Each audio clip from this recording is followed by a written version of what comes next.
ठीक आहे. तर त्याचं बारामती विधानसभा मतदारसंघात असेल तर तिथं पण तुम्ही समजून सांगायचं काम करा आणि केंद्रामध्ये सत्ताधारी पक्षाच्या विचारांचे खासदार निवडून दिल्यानंतर जास्तीचा निधी हा आपल्याला आणता येईल.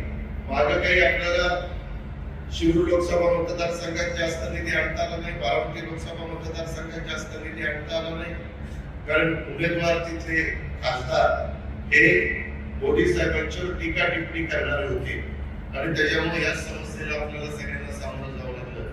त्या गोष्टीचं भान कृपया आपण सगळ्यांनी ठेवलं पाहिजे आणि तशा पद्धतीने आपलं पर्सेंटेज वाढेल. उद्याच्याला येणाऱ्या महानगरपालिकेच्या निवडणुकीची ही एक रंगीत तालीमच आहे.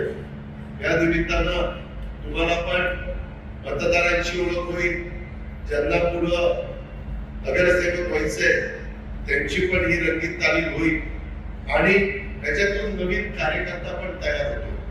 मी असंच गेल्या अनेक वर्षामध्ये जवळपास त्या पिंपरी चिंचवडमध्ये कार्यकर्ते अशाच पद्धतीने तयार केले आणि ते मग पुढं आमदार त्याच्यामध्ये वेगवेगळ्या प्रकारचे आरोप पुरावे त्या ठिकाणी करणार नाही. मित्रांनो, हे सगळं काम करत असताना आपल्याला आपला राष्ट्रवादी काँग्रेस पक्ष देखील मजबूत करायचा आहे आणि त्याकरता तुमच्या सगळ्यांचा खालीचा वाटा असला पाहिजे, तुमचा सगळ्यांचा हातभार पण त्याच्यामध्ये लागला पाहिजे. अशा प्रकारची विनंती आणि सूचना मी माझ्या आया बहिणींना पण करीन आणि बाकीच्या माझ्या तरुणांना पण या निमित्ताने करेन.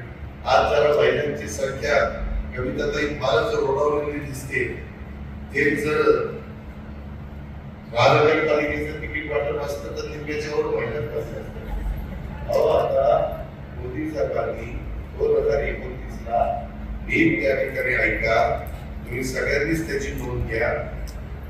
आपले 543 खासदार आहेत, त्या 543 खासदारामध्ये 141 खासदार आता महिला निवडून जाणार आहेत. पुढच्या वेळेस पासून 29 पासून 543 तर निवडून जाणार, पण ऍडिशनलचे 181 या महिला जाणार देशातून.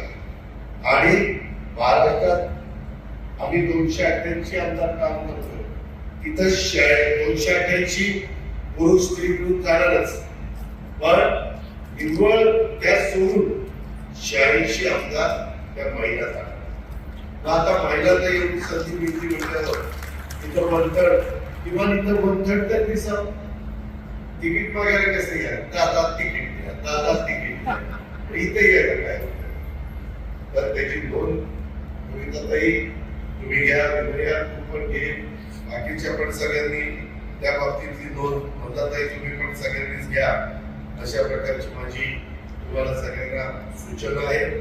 कार्यकर्त्यांनो, तरुणांनो, तुम्हाला एक चांगली संधी आहे, त्याच्यात एबीपी माझा, उघडा डोळे बघा नीट.